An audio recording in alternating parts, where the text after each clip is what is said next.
Everybody's been talking about the camera system of the Pixel 8 Pro, but the baby brother, the Pixel 8, is getting left out of the conversation, even though it still has one of the best cameras out there. Today we're gonna deep dive into this phone's camera system, and I'm gonna show you all of its strengths and weaknesses so that you can decide for yourself if saving the extra $300 and going with the Pixel 8 is the right move to make. First, let's talk hardware.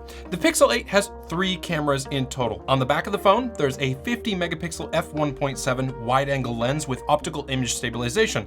That'll be your main wide-angle camera. There's also a 12 megapixel f2.2 ultra-wide lens without image stabilization, but this one does have autofocus for macro shots, and we'll talk about that a little bit later.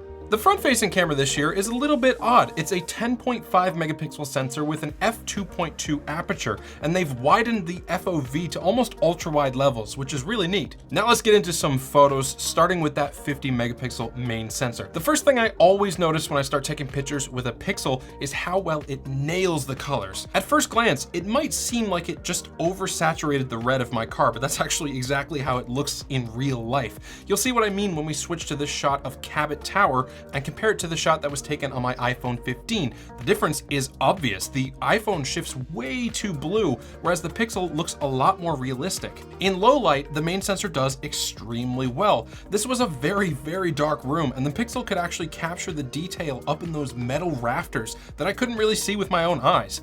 Or this picture inside the decommissioned military base I was at today. It looks like it was shot in broad daylight, but in reality, I could barely see in there. Important note here, if these photos don't look as sharp to you as some other 48 or 50 megapixel photos, you'd be right. Google actually doesn't allow you to take the full 50 megapixel shots with this phone. Instead, they're using pixel binning, and all of the shots taken with this camera come out as 12.5 megapixel pictures. If you zoom into any of these pictures, you'll see exactly what I'm talking about. There's more grain present, and there's just not enough detail for an actual 50 megapixel sensor. Speaking of zoom, the Pixel 8 does not have a dedicated telephoto lens. There is a 2x option in the camera app, but that's just a digital crop into that main sensor. Moving on to that true 12 megapixel ultra wide now, and I think for the most part, it performs fairly well. There's no obvious distortion from shots that are taken a little ways away from the camera, and it retains the same great colors and contrast as the main camera. There's definitely a little less sharpness here when comparing it to the main camera, but unless you're looking at these photos on a bigger monitor or TV, you are unlikely to notice. The ultra-wide also has built-in autofocus for macro photography, and you can get pretty close to your subject with this one. It's no substitute for a real macro lens, but you can take some interesting shots with it from time to time. The only real weakness of the ultra-wide is its low-light capabilities, and weakness might even be too strong of a word, because when compared to that iPhone 15 again, the Pixel is the clear winner. Before we get into some portrait mode photos and the front-facing camera quality, I first need to take a quick minute to thank the sponsor of this video, Basis. This is the Basis 13-in-1 USB-C hub. It's equipped with a USB-C power delivery input port, a display port, 2 HDMI ports, and 2 card reader slots on the left side, an aux port, 3 USB-A ports, and a USB-C data port on the right side, and it even has an Ethernet port and an old school VGA port on the bottom, just to make sure you've got all your bases covered. The Pixel 8 has a USB-C 3.2 Gen 2 port, meaning we can use one of the hub's 10 gigabit per second ports to transfer files at lightning quick speeds while charging the phone at the same time through the power delivery port. The hub becomes even more useful when you plug it into a laptop, as it's able to supply 85 watts of charging power to the laptop while sending data to up to 3 different monitors, and at the same time using peripherals like a mouse and keyboard. I only have one monitor, but I use the extended mode of my MacBook to use my MacBook screen as a second display. Pick up your Basis USB-C hub by clicking on the link in the video description below, and never worry about not having the right ports again. All right, so let's move on to those portrait mode shots. I took 3 different pictures of my pupper doggo, and they came out pretty well overall. The background blur is very convincing when looking at it on my phone, and I could only really start to see some of the imperfections when I zoomed in on my monitor. The first picture is near perfect. There's only some slight blurring on his fur at the edges. Portrait mode on the front-facing camera also does really well for the most part. The only thing I don't like is that there's just a little bit too much contrast between the light and dark parts of my face.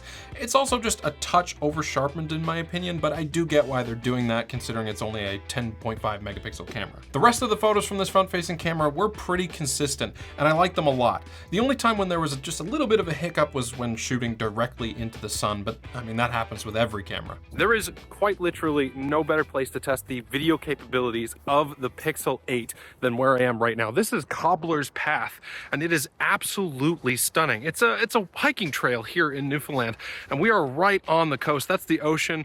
The waves are crashing in the background. It's absolutely beautiful. Unfortunately, as beautiful as this hiking trail was, the Pixel 8 just really doesn't do it justice.